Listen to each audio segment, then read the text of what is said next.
Praise the lord.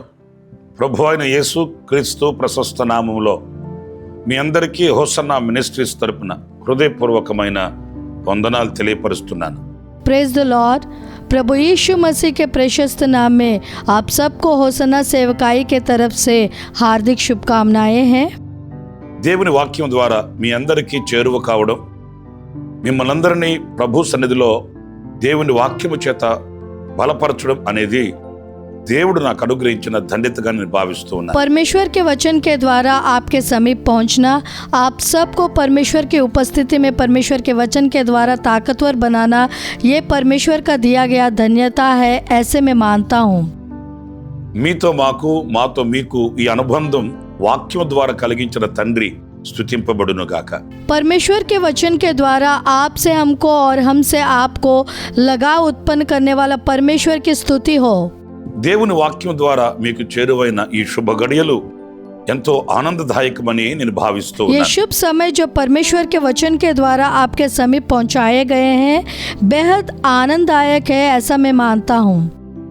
ఈ సందేశాలని మీరు మీతో పాటు అనేకులకు మీరు చేరువ చేయాలని, వారు కూడా ఆశీర్వదించబడిన వారై దీవించబడిన వారై ఉండాలని మీరు కూడా ఆశించాలని కోరుకుంటున్నాను. इन संदेशों को आप अपने साथ बहुत लोगों तक पहुंचाइए. मैं कामना करता हूं कि आप भी उनके आशीषों की आशा करें. ఇది ఆధ్యాత్మికంగా మీరు మేము అందరం కలిసి ఎదగడానికి దేవుడు అనుగ్రహించిన వాక్య ప్రత్యక్షత కలిగిన సమయమని నేను ప్రభువును స్తుతిస్తున్నాను. ये आध्यात्मिक रीति से आप और हम सब मिलकर बढ़ने के लिए परमेश्वर का दिया गया वचन की प्रत्यक्षता का समय है, इसलिए मैं प्रभु की स्तुति करता हूँ. మనము అనేక విషయాలలో త్వరపడుతూ త్వరితగతిలో అవి సంపూర్తి కావాలని ఆశిస్తూ ఉంటాం. हम बहुत से विषयों में जल्दबाजी करते हुए जल्दी काम पूरा करने की आशा करते हैं. ఏ విషయాలలో త్వరపడాలి, ఏ విషయాలలో ఆలోచించాలి అనేది మనకు తెలియాలి. किस विषय में हमें जल्दबाजी करना है, किस विषय में हमें सोचना है, हमें पता चलना चाहिए. అనవసరమైన విషయాల్లో త్వరపడడం, అవసరమైన విషయాలలో జాప్యం చేయడం అనేది తగనే తగదు. अनावश्यक विषयों में जल्दबाजी करना, आवश्यक विषयों में देरी करना अच्छी बात नहीं है. సొదొమ గొమొర పట్టణంలో లోతు ఉండిపోయాడు. దేవదూతలు లోతుని, లోతు కుటుంబాన్ని దర్శించడానికి, లోతుని రక్షించడానికి సొదొమ గొమొర పట్టణానికి వచ్చారు. सदोमा अमोरा के नगर में लोत रह गया है. स्वर्गदूत लोत को और उसके परिवार को दर्शन देने के लिए, उनका उद्धार करने के लिए सदोमा अमोरा के नगर में आए हैं. వారు లోతుతో చెప్పిన చక్కటి విషయాన్ని ఈనాడు మనం పరిశుద్ధ గ్రంథంలోంచి చదువుదాం. एक अच्छी बात जो उन्होंने लोत से कहा है, आज हम पवित्र शास्त्र में से पढ़ेंगे. లోతుని, లోతు కుటుంబాన్ని చేపట్టి బయటకు తీసుకుని వచ్చారు. लोत को और उसके परिवार को हाथ पकड़कर बाहर लेके आए हैं. రక్షింపబడిన, తప్పింపబడిన వీరితో దేవదూతలు చెప్తున్న మాట ఇది.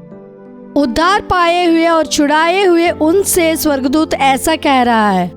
ఆది కాండం 19వ అధ్యాయం 22వ వాక్యం. उत्पत्ति 19वां अध्याय 22वां वचन.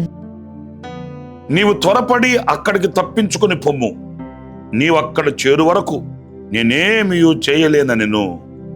पूर्ति से वहाँ भाग जा, क्योंकि जब तक तू वहाँ ना पहुँचे तब तक मैं कुछ ना कर सकूंगा.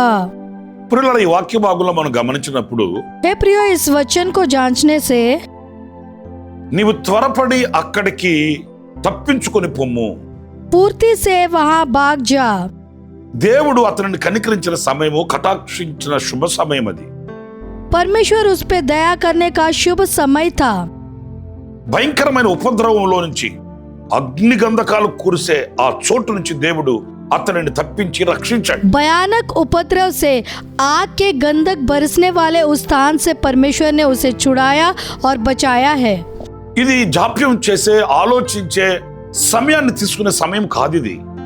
ये विलंब करने और सोचने का समय नहीं था। నీవు అక్కడికి పారిపోము, నువ్వు తప్పించుకొని అక్కడికి వెళ్ళి కాపాడబడతావు అన్నప్పుడు వెంటనే అతడు కృతజ్ఞత కలిగిన వాడై వారికి కృతజ్ఞత తెలియపరిచి అక్కడి నుంచి వారు చూపించిన స్థావరానికి వెళ్ళవలసిన వాడు. तुम वहाँ भाग जाओ वहाँ तुम बचाए जाओगे जब कहा गया था, तुरंत वो आभारी होकर उनके दिखाए गए स्थान में जाने वाला था। జాప్యం చేశాడు, ఆలోచించాడు, ఆలస్యం చేశాడు, विलंब किया, सोचा और देर किया। అతడు కోరుకున్న స్థావరాన్ని అతడు తెలియపరిచాడు. वह जिस स्थान को चाहता था उसे व्यक्त किया। దైవ చిత్తానికి, దైవ ఆలోచనలకి, దేవుని ప్రణాళికకి విరోధిగా అతను నడిపించబడ్డాడు. అందుకే లోతు గోతులో పడ్డాడు. परमेश्वर की इच्छा, परमेश्वर की योजना और परमेश्वर की युक्ति के विरोध में चलाया गया है, इसीलिए लोत गड्ढे में गिर गया है। దేవుని కటాక్షం మనల్ని చేరినప్పుడు, దేవుని ఆలోచన మనకు వివరింపబడినప్పుడు ఎప్పుడు కూడా మనం ఆలస్యం చేయకూడదు. परमेश्वर की करुणा जब हम तक पहुंची है, परमेश्वर की युक्ति जब व्यक्त की गई है, तब कभी भी हमें विलंब नहीं करना चाहिए। ఇప్పుడు కాదు రేపు, రేపు కాదు మర్నాడు, ఈ సంవత్సరం కాదు వచ్చే సంవత్సరం, ఇలాగ కొంతమంది తడువు చేస్తూ వెళుతుంటారు. आज नहीं कल, कल नहीं परसों, ये साल नहीं अगले साल, ऐसे बहुत लोग विलंब करते रहते हैं। అది మనకు ఆశీర్వాదం కాదు, वो हमारे लिए आशीषित नहीं है, అది ఎన్నటికీ మనకు దీవెనకరం కాదు. वो कभी भी हमारे लिए आशीषित नहीं है। ఈ వాక్యంలో చెప్పబడినట్లు త్వరపడి చేయవలసిన కార్యక్రమాలు అవన్నీ. ये वचन के मुताबिक पूर्ति से करने वाले काम वो है। త్వరపడి మన పితరులు చేసిన కొన్ని కార్యాలను నేను మీ ముందు పెడతాను. पितरों के पूर्ति से किए गए कुछ काम मैं आपके आगे रखूंगा। ఆదికాండం 18వ అధ్యాయం 6-7 వాక్యాలు చదివినప్పుడు उत्पत्ति 18वां अध्याय 6 और 7 वचन जब हम पढ़ेंगे, అబ్రహాము గుడారములోనున్న సారా యొద్దకు త్వరగా వెళ్ళి నీవు త్వరపడి 3 మానికల మెత్తని పిండి తెచ్చి పిసికి రొట్టెలు చేయమని చెప్పెను. तब अब्राहम तुरंत तंबू में सारा के पास गया और कहा, 3 सा मैदा जल्दी से गूंद और फुलके बना। దేవదూతలు అబ్రహాముకు కనిపించారు. स्वर्गदूत अब्राहम को दिखे हैं। ఆయన వెనువెంటనే వారి యొద్దకు వెళ్ళి వాళ్ళ బతిమాలుకొని ఇంటికి తీసుకొచ్చుకున్నాడు. वो तुरंत उनके पास भागकर उनको विनती करके अपने घर बुलाया है। తన ఇంటికి దేవదూతలు వచ్చారు, అక్కడ కూర్చుండ పెట్టాడు. ఇప్పుడు ఆయన ఎలా ప్రవర్తిస్తున్నాడు అనేది కీలకమైన విషయం. उसके घर में स्वर्गदूत आए हैं, वहाँ बिठाया है, अभी वो कैसे बर्ताव कर रहे हैं वो बहुत महत्वपूर्ण विषय है। ప్రియమైన సహోదరులరా, వృద్ధాప్యములో ఉన్న అబ్రహాము త్వరగా వెళ్ళి త్వరపడి 3 మానికల పిండి, మెత్తని పిండి తెచ్చి రొట్టెలు కాల్చమని త్వరగా ఆయన త్వరపడుతున్నాడు. సారమ్మ తల్లికి కూడా చెప్తున్నాడు, నీవు త్వరపడి విందుని, ఆహారాన్ని సిద్ధం చేయమని ఆజ్ఞాపిస్తున్న వ్యక్తిగా మనకు కనిపిస్తాడు. हे प्रिय भाइयों, बुढ़ापे में अब्राहम जल्दी जाकर जल्दी से 3 सा मैदा नरम गूंद कर रोटी बनाने को कहा। वो भी जल्दी कर रहे थे, माता सारा से भी कह रहे थे तुम जल्दी भोजन तैयार करो। ऐसे आज्ञा देने वाले व्यक्ति जैसे अब्राहम दिखते हैं। ఈ 7వ వాక్యంలో కూడా మనం గమనించినప్పుడు ये 7वां वचन में अगर हम जांचेंगे మరియు तो అబ్రహాము పశువుల మందకు పరిగెత్తి ఒక మంచి లేత దూడను తెచ్చి పరిగెత్తి, చూడండి ఆ త్వరపడే మనసు చూడండి. फिर अब्राहम गाय बैल के झुंड में दौड़ा और एक कोमल और अच्छा बछड़ा लेकर अपने सेवक को दिया। देखिए वो फुर्तीली मन को देखिए। చాలా మంది పనివారు ఉన్నారు ఆ ఇంట్లో. उनके घर में बहुत से सेवक थे, ఆయన ఆజ్ఞాపిస్తే వెనువెంటనే చేసేవాళ్ళు ఉన్నారు. वो आज्ञा देने से तुरंत करने वाले बहुत थे। ఆయన ఒక యజమానుని స్థానంలో ఉన్నాడు. वो एक मालिक के स्थान में है। ఆయన అక్కడ కూర్చొని ఎవరితో చెప్పినా పని చేస్తారు. वो वहाँ बैठकर किसी से भी काम करवा सकते थे, కానీ దానికి ఇష్టపడట్లేదండి. लेकिन उनको पसंद नहीं है। స్వయాన ఆయన నేను పరిచర్య చేయాలి, నేను ఆశీర్వాదానికి యోగ్యుడిని కావాలి, ఈ ఆశీర్వాదాన్ని నేను చేజార్చుకోకూడదు అనే ఆసక్తి కలిగిన వ్యక్తిగా మనకు కనిపిస్తాడు. वो स्वयं वो काम करना चाहते थे, मुझे सेवकाई करना है, आशीष के योग्य बनना है या आशीष को मेरे हाथ से छूटने नहीं देना है, ऐसे जिज्ञासा दिखाने वाले व्यक्ति जैसे हमें दिखते हैं। ఎందుకు ఈయనకి ఈ ఆసక్తి దేని కొరకు అంటే పరిచర్య చేయాలి, ఆ పరిచర్య మూలాన కలిగే ఆశీర్వాదాన్ని పొందుకోవాలి అనే ఆసక్తి కలిగిన వాడై త్వరపడుతున్న వ్యక్తిగా మనం ఇక్కడ గుర్తించాలి. क्यों और किस लिए इनको ये जिज्ञासा है, सेवकाई करना है और सेवकाई के द्वारा आशीषों को पाने की जिज्ञासा से फूर्ति करने वाला व्यक्ति है, इसे हमें पहचानना है। పిల్లలు మీరు ఒకసారి ఆలోచించండి, ఇలాంటి దైవ సంబంధమైన వాటి మీద మనం ఆసక్తి కలిగి త్వరపడి చేయగలుగుతున్నామా? हे प्रियो, एक बार सोचिए, ऐसे दैव संबंधित विषयों में हम जिज्ञासा दिखाते हुए क्या फुर्ती से कर पा रहे हैं? మన నోటి మాటకు నిలకడ ఉండదు, हमारे मुंह से निकले बात का स्थिरता नहीं होता है, మన ఆలోచనలు నిలకడగా ఉండవు, हमारी सोच स्थिर नहीं होता है, మనం చెప్పిన మాట అప్పుడే మర్చిపోతాము. हम जो बात कहते हैं वो तुरंत भूल जाते हैं। నేను ఇలా చెప్పాను దానిని త్వరగా చేయాలి అని, కానీ मैं ऐसे बताया हूँ उसे जल्दी करना है, దేవుడు నాకు అవకాశం ఇచ్చాడు జాప్యం చేయకూడదు అని, కానీ परमेश्वर ने मुझे मौका दिया है उसमें विलंब नहीं करना है। నేను ఆసక్తి కలిగి త్వరగా ఈ పని చేసినప్పుడు దేవుడు కూడా నన్ను ఆయన ఆలస్యం లేకుండా ఆశీర్వదిస్తాడన్న వివేకం మనకు ఉండదు. जब जिज्ञासा से जल्दी मैं ये काम पूरा करूंगा तब परमेश्वर भी बिना विलंब के मुझे आशीष देगा, ये समझ हम में नहीं होती है। అందుకే ఆశీర్వాదాలన్నీ దూరం అయిపోతుంటాయి, इसलिए आशीष दूर हो जाते हैं, దీవెనలన్నీ మనకు దూరాన నిలబడి ఉంటాయి. सब आशीषें हमसे दूर ठहरती है। పరిశుద్ధ గ్రంథంలో మనకు హన్న తల్లి తెలుసు. पवित्र शास्त्र में हम माता हन्ना को जानते हैं। ఆమె ఏటేటా వచ్చేదట, కన్నీళ్లు కార్చి ప్రార్థన చేసుకుని వెళ్ళేదట. वो हर साल आती थी और आंसू बहाकर प्रार्थना करके जाती थी। అయితే ఆ సంవత్సరం ఏం చేసింది? దేవుని మందిరానికి వచ్చి కన్నీళ్లు కారుస్తూ ప్రార్థన చేస్తూ ఆమె ఎన్నడూ పలకని ఒక మాట పలికింది. तो एक साल ऐसा हुआ, वो परमेश्वर के मंदिर में आई और आंसू बहाते हुए प्रार्थना करते हुए उसने एक ऐसा बात कहा जो उसने पहले कभी नहीं कहा था। నాకు ఒక మగ బిడ్డని ఇస్తే ఆ మగ బిడ్డని నేను నీకే ప్రతిష్ఠించి నీ సన్నిధిలో నిలుపుతాను, ప్రతిష్ఠించుకుంటాను అనే మాట దేవుడు ఆమె నోట ఎదురు చూస్తున్నాడు కాబోలు. ఎప్పుడైతే ఆమె ఆ మాట మాట్లాడిందో వెంటనే ఆమె కార్యం సఫలమైనట్లు సత్య గ్రంథం సెలవిస్తుంది. मेरा एक पुत्र होने से उस पुत्र को मैं आपकी उपस्थिति में प्रतिष्ठित करूंगी, इस बात का इंतजार शायद परमेश्वर कर रहा था। जब उसने यह बात कहा तुरंत उसका काम सफल हुआ, ये सच्चा शास्त्र बयान करता है। ఒకవేళ దేవుని మనం అడిగామనుకో, ప్రభువా మరి ఇన్ని సంవత్సరాల నుంచి ఆవిడ వస్తుంది, కన్నీళ్లు కారుస్తుంది, ప్రార్థిస్తుంది, వెళుతుంది, ఇప్పుడిచ్చిన బిడ్డని అప్పుడే ఇవ్వచ్చు కదా అని అడిగేమే అనుకోండి. अगर हम परमेश्वर से पूछेंगे, हे प्रभु वो इतने सालों से आ रही है, आंसू बहा रही है, प्रार्थना कर रही है, जा रही है, जो पुत्र आपने अभी दिया है वो पहले भी दे सकते हैं ना, ऐसे अगर हम पूछेंगे तो అప్పుడు ఆయన ఏం చెప్తాడు? तब वो क्या कहेगा? ఇప్పుడు చేసిన ప్రార్థన మరి అప్పుడే చేయొచ్చు కదా, अब जो प्रार्थना किए हैं वो पहले भी कर सकती थी ना, ఇప్పుడు చెప్పిన మాట అప్పుడే పలకచ్చు కదా. अब जो बात उसने कहा है वो पहले भी कह सकती थी ना। అంటే ఆలస్యం ఆయనలో లేదు, ఆలస్యం మనలో ఉంది. मतलब विलंब उनमें नहीं है, विलंब जो है वो हम में है। నా ప్రియమైన సహోదరులారా, हे मेरे प्रिय भाइयों, ఆశీర్వాదాన్ని పొందుకునే విషయాలలో మనం ఆలస్యం చేయకూడదు, త్వరపడాలి. आशीष पाने के विषय में हमें विलंब नहीं करना है, फुर्तीले होना है। మరొక విషయాన్ని నేను మీకు జ్ఞాపకం చేస్తాను. और एक बात मैं आपको याद दिलाऊंगा, కనానులో కరువు వచ్చింది, कनान में अकाल आया है, ప్రజలు అల్లాడిపోతూ తల్లడిల్లిపోతున్నారు. वहाँ के लोग बहुत तड़प रहे हैं, तरस रहे हैं। అంతలో తండ్రి కుమారులకు ఆజ్ఞాపించి ఐగుప్తుకు పంపించాడు పిల్లల్ని. इतने में पिता पुत्र को आज्ञा देकर बच्चों को मिस्र में भेज दिए। మన దేశంలో కరువు వచ్చింది, ప్రక్క దేశంలో సమృద్ధి ఉందని తెలిసింది కనుక అక్కడికి వెళ్ళి ఆహారాన్ని కొరకరమ్మని తన కుమారుల్ని ఐగుప్తుకు పంపించాడు తండ్రి. हमारे देश में अकाल हुआ है, बगल देश में समृद्ध है ऐसे पता चला है, इसलिए वहां जाकर भोजन मोलने के लिए अपने पुत्रों को मिस्र में भेजा है पिता। ఈ పంపబడిన కుమారులు ఐగుప్తుకు వెళ్లి ఆహారాన్ని కొనుక్కోవడానికి అధికారి దగ్గరికి వెళ్లారు.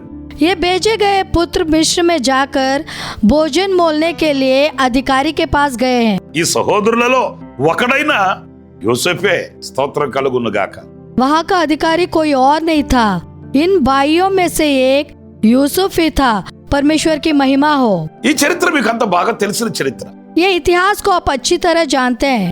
యోసేపు కాసేపు వారితో ఎవరో తెలియదు అన్నట్లుగా మాట్లాడినప్పటికీ यूसुफ कुछ समय तक अनजान बनकर बातें करने पर भी యోసేపు ఇక ఉండబట్టలేక తన సహోదరులు పట్టుకొని కన్నీళ్లు కార్చి ఏడ్చి ప్రలాపించాడు. यूसुफ अपने आप को रोक नहीं पाया, अपने भाइयों को पकड़कर रोते हुए विलाप किया।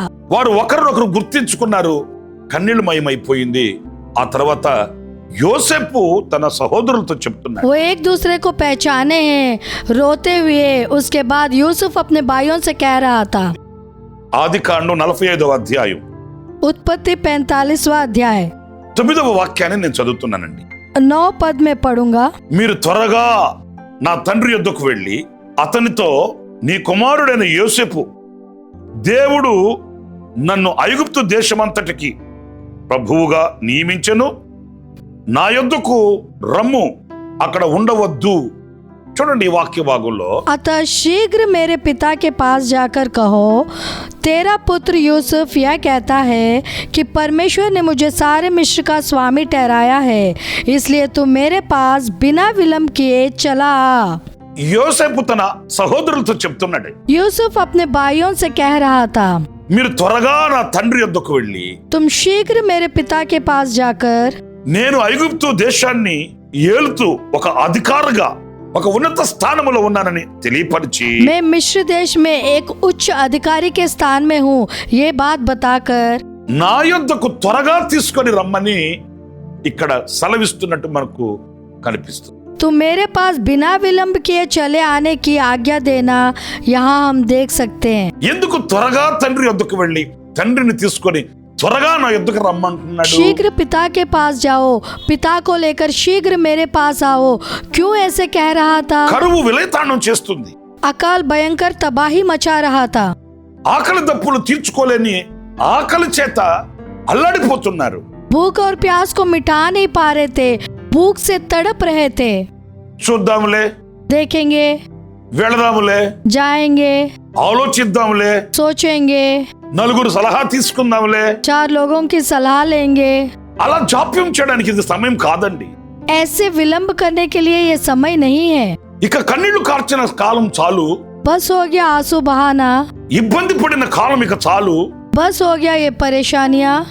దేవుడు ఒక మార్గం సరళం చేశాడు. परमेश्वर एक मार्ग सरल किए हैं। దేవుడు మంచి అవకాశం ఇచ్చాడు. परमेश्वर एक अच्छा मौका दिए हैं। ఇక అక్కడ ఉండకూడదు. अब वहाँ नहीं रहना है। దేవుడు అవకాశం ఇచ్చి మార్గం సరళం చేసి చక్కటి ఆలోచన ప్రత్యక్షపరిచినప్పుడు ఇంకా కూడా తడువు చేస్తూ అక్కడే నిలిచి ఉండడం చాలా బహుభయంకరమైన పరిస్థితికి దారితీస్తుంది. परमेश्वर मौका देकर मार्ग सरल करके अच्छी युक्ति प्रकट करने के बाद भी विलंब करते हुए वही ठहरना बहुत भयानक हालातों का कारण बन जाता है। దేశంలో కరువు విలయతాండం చేస్తుంది. देश में अकाल तबाही मचा रहा है, ప్రజలలో నెమ్మది లేదు, लोगों में चैन नहीं है, ప్రజలలో సంతోషం లేదు. लोगों में खुशी नहीं है।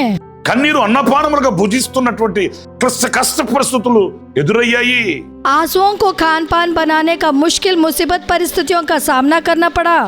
ఇక తడువు చేయడం ఏంటి? अब देरी किस बात की? అక్కడ నుండి త్వరగా రండి అని పిలుస్తున్నాడు. वहाँ से जल्दी आओ कहते हुए बुला रहे हैं। మనలో కూడా చాలా మంది हम में भी बहुत लोग కన్నీళ్లతోనే కాపురం చేస్తుంటారు, आंसुओं के साथ जी रहे हैं, కొదువలలోనే కుమిలిపోతుంటారు, कमी घटी में ही कुमला जा रहे हैं, వ్యాధులలోని వ్యధ చెందుతుంటారు. बीमारी से पीड़ित होते रहते हैं।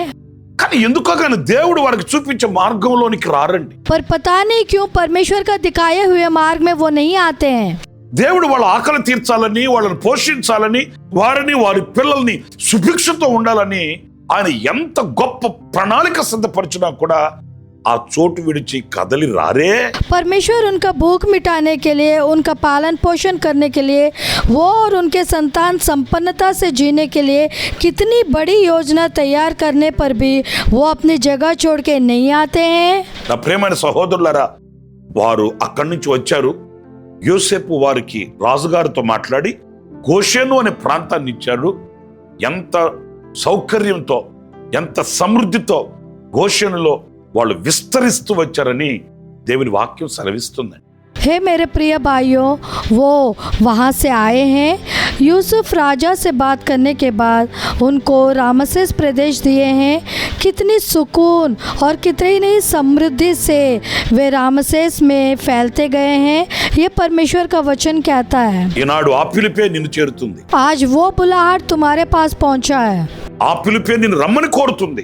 वही बुलाहट तुम्हें आने के लिए कहती है। ఏ కరువులో నీవు ఉన్నావో, किस अकाल में तुम हो, ఎన్ని కొరతలతో నువ్వు బ్రతుకుతున్నావో, कितनी कमी कटी में तुम जी रहे हो, ఏ అలజడులతో అల్లాడిపోతున్నావో, कितनी उलझनों से उलझे हुए हो, ఆ స్థితిని, ఆ పరిస్థితుల్ని, ఆ స్థావరాన్ని విడిచి యోసేపుకు సాదృశ్యమైన యేసయ్య యొద్దకు నువ్వు రాగలిగితే నీకు సమృద్ధి కలుగుతుంది, దీవెన కలుగుతుంది, కన్నీళ్లు తొలగుతాయి, క్షామం తొలగుతుంది, సమృద్ధి నీకు ప్రాప్తిస్తుంది. उस हालात को, उस परिस्थिति को, उस जगह को छोड़कर यूसुफ के सादृश यीशु के पास अगर तुम आ सकते हो तो तुम्हें समृद्धि मिलेगी, तुम्हें आशीष मिलेगा, आंसू मिटेगा, अकुशलता दूर हो जाएगी और समृद्धि प्राप्त होगी। చివరిగా మరొక మాట నేను మీకు జ్ఞాపకం చేస్తాను. आखिरी में एक और बात मैं आपको याद दिलाऊंगा।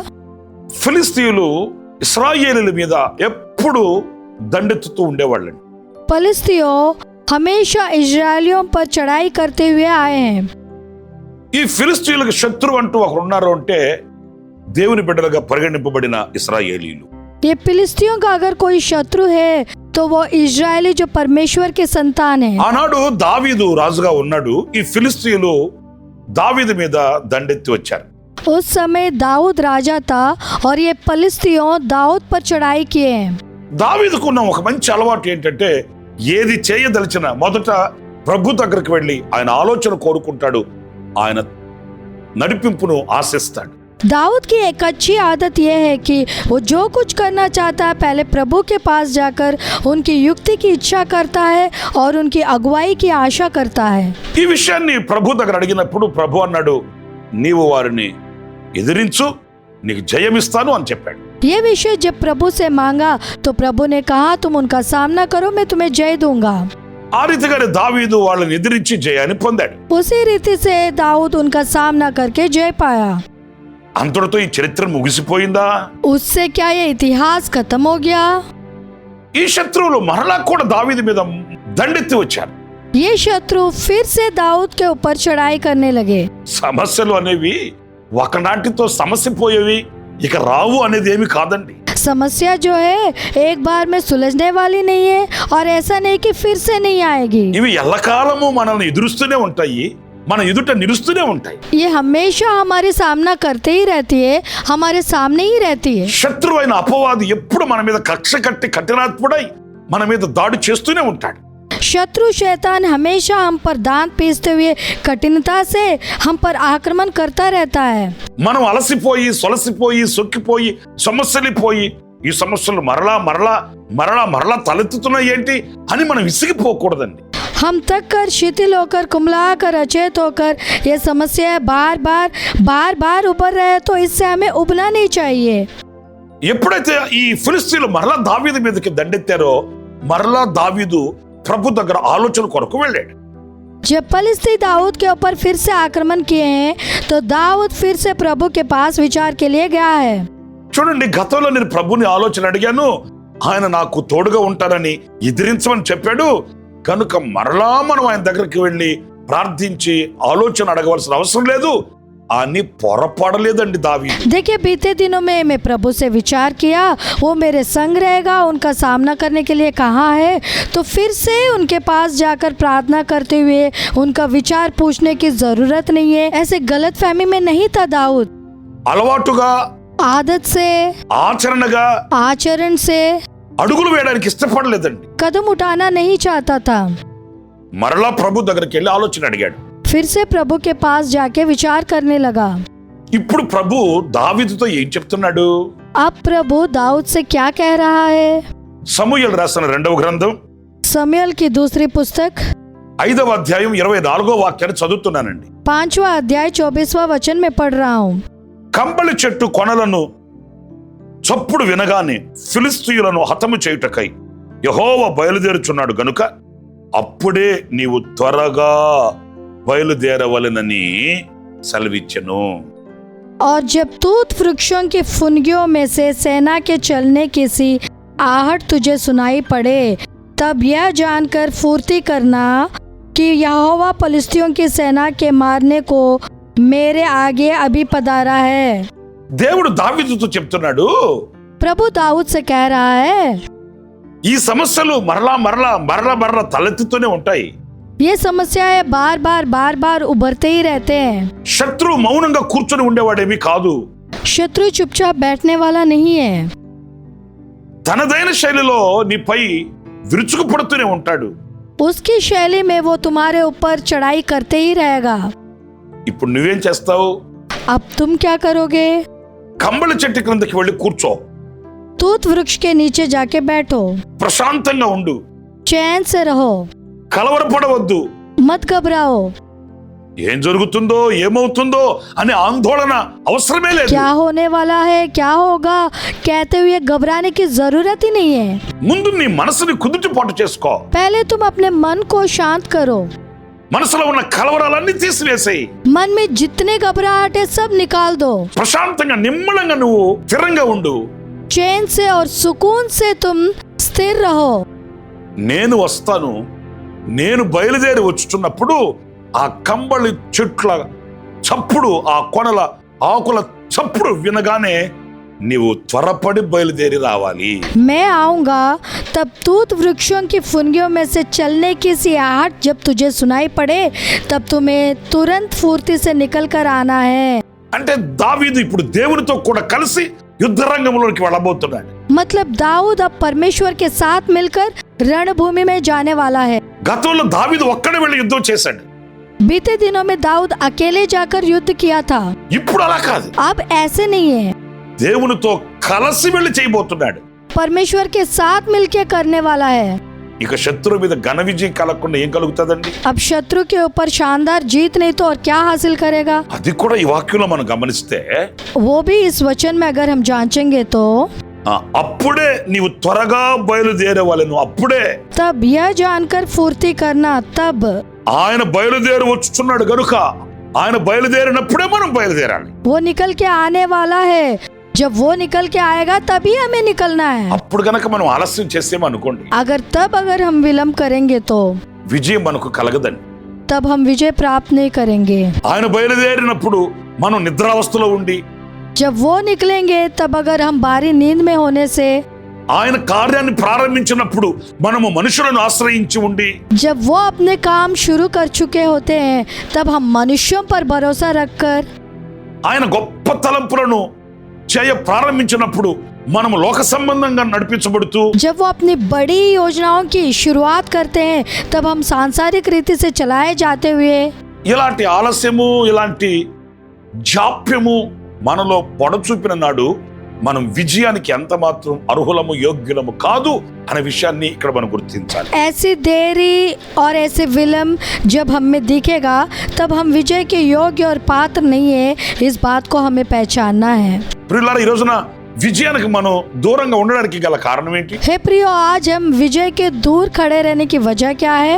అపజయాల మయమై ఆ అపజయాల మూట మోస్తూ ఆ అపజయాల ఓట త్రాగుతూ అల్లాడిపోతూ తల్లడిల్లిపోవడానికి గల కారణం ఏంటి? पराजित होकर वो पराजयों का बोझ उठाते हुए, वो पराजयों का स्रोत पीते हुए, डगमगाते हुए तड़पने की वजह क्या है? ప్రభుతో అడుగులు వేయడానికి అలక్ష్యం చేస్తూ, प्रभु के साथ कदम आगे बढ़ने में हम विलम्ब कर रहे हैं।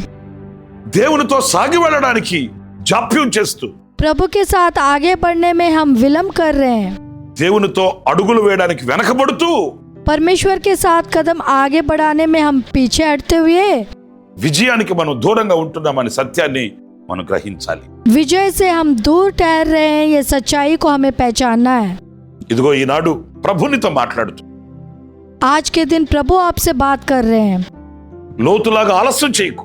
लोत के जैसे विलंब मत करिए। ఆశీర్వాదాల కొరకు అబ్రహాము వలె త్వరపడు. आशीषों के लिए अब्राहम के जैसे फुर्तीले बनिए। కరువును తప్పించుకోవడానికి యోసేపు సహోదరుల వలె త్వరగా వెళ్లి యోసేపునందు చేరుకోవడానికి తీర్మానించు. अकाल से बचने के लिए यूसुफ के भाइयों के जैसे जल्दी यूसुफ के पास जाने की फैसला करो। విజయాన్ని చేజిక్కించుకోవడానికి దావీదు వలె దేవునితో అడుగులు వేయడానికి త్వరపడు. నిశ్చయముగా దైవ దీవెనలు నీకు కలుగుతాయి. నా దేవుని కటాక్షం నీకు కలుగుతుంది. నిత్యమైన సన్నిధిలో సాక్షిగా నీవు ఉండగలుగుతావు. विजय प्राप्त करने के लिए दाऊद के जैसे अपना कदम परमेश्वर के साथ आगे बढ़ाने में फुर्ती करो। निश्चय परमेश्वर की आशीषें तुम पर होगी, मेरे परमेश्वर की दया तुम पर होगी। हमेशा तुम उनकी उपस्थिति में गवाही बन के रहोगे। తలలు వంచండి, ప్రార్థన చేస్తాను. सिर झुकाइए, प्रार्थना करेंगे। జీవాధిపతి అయిన ప్రభువా మీకు వందనాలు. हे जीवाधिपति परमेश्वर, आपकी स्तुति हो। సత్య స్వరూపే నీకు స్తుతి చెల్లిస్తున్నాను నాయన. हे सत्य स्वरूपी, आपकी स्तुति करते हैं पिता। అనేక సందర్భాలలో మేము ఆలస్యం చేస్తూ बहुत संदर्भ में हम विलंब करते हुए మీ దీవెనలకు మేము దూరం అయిపోతుంటున్నాము. आपके आशीषों से हम दूर हो जा रहे हैं। అబ్రహాము ఆశీర్వదించబడడానికి ఏమాత్రం ఆలస్యం చేయలేదు. अब्राहम आशीष पाने के लिए बिल्कुल विलंब नहीं किया। కరువును తప్పించుకోవడానికి కటాక్షం పొందుకోవడానికి యోసేపు సహోదరులు ఏమాత్రం ఆలస్యం చేయలేదు. अकाल से बचने के लिए, दया प्राप्त करने के लिए यूसुफ के भाइया बिल्कुल विलंब नहीं किए हैं। ఫిలిష్తీయులపై జయాన్ని పొందుకోవడానికి దావీదు ఏమాత్రం కూడా మీతో అడుగులు వేయడానికి వెనకడుగు వేయలేదు. फलिस्तियों के ऊपर जय पाने के लिए दाऊद भी आपके साथ कदम आगे बढ़ाने में पीछे नहीं हटा है। మా విశ్వాస జీవితంలో మేము కూడా నాయన ఆలస్యం చేయక అలక్ష్యం చేయక త్వరపడే మనసు కలిగిన వారమే ఉండడానికి మీ కృప మాకు సమృద్ధిగా అనుగ్రహించమని हमारे विश्वासी जीवन में हम भी परमेश्वर पिता विलंब ना करते हुए, देर ना करते हुए फुर्तीले मन पाने की कृपा आपसे मांगते हुए ఈ మాటలు వింటున్న ఒక్కొక్కరిని మీ చేతులకు సమర్పిస్తున్నాను. ये बात सुनने वाले हर एक को आपके हाथों में सौंपते हैं। ఆ రీతిగా నీ బిడ్డలు చేపట్టి మీరు ప్రేరేపించమని उस रीति से आप अपने बच्चों के हाथ पकड़कर प्रेरणा देते हुए నన్ను మమ్మల్ని మీ చేతులకు అప్పగించుకుంటూ हम अपने आप को आपके हाथों में सौंपते हुए యేసు నామములో ప్రార్థన చేసి వేడుకొనుచున్నాను తండ్రి. यीशु मसीह के नाम से प्रार्थना करके मांगता हूँ पिता, ఆమేన్. आमीन। ప్రభువు మిమ్మల్ని అందరినీ ఆశీర్వదించి దీవించి కరుణా కటాక్షములతో నింపునుగాక.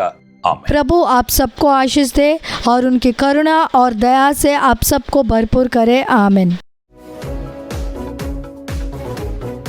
हर सोमवार ये अनुग्रह वचन संदेशों के लिए और बहुत से आत्म संबंधित संदेशों के लिए हमारे YouTube चैनल को सब्सक्राइब करिए। Pastor Ramesh Hosanna ministries.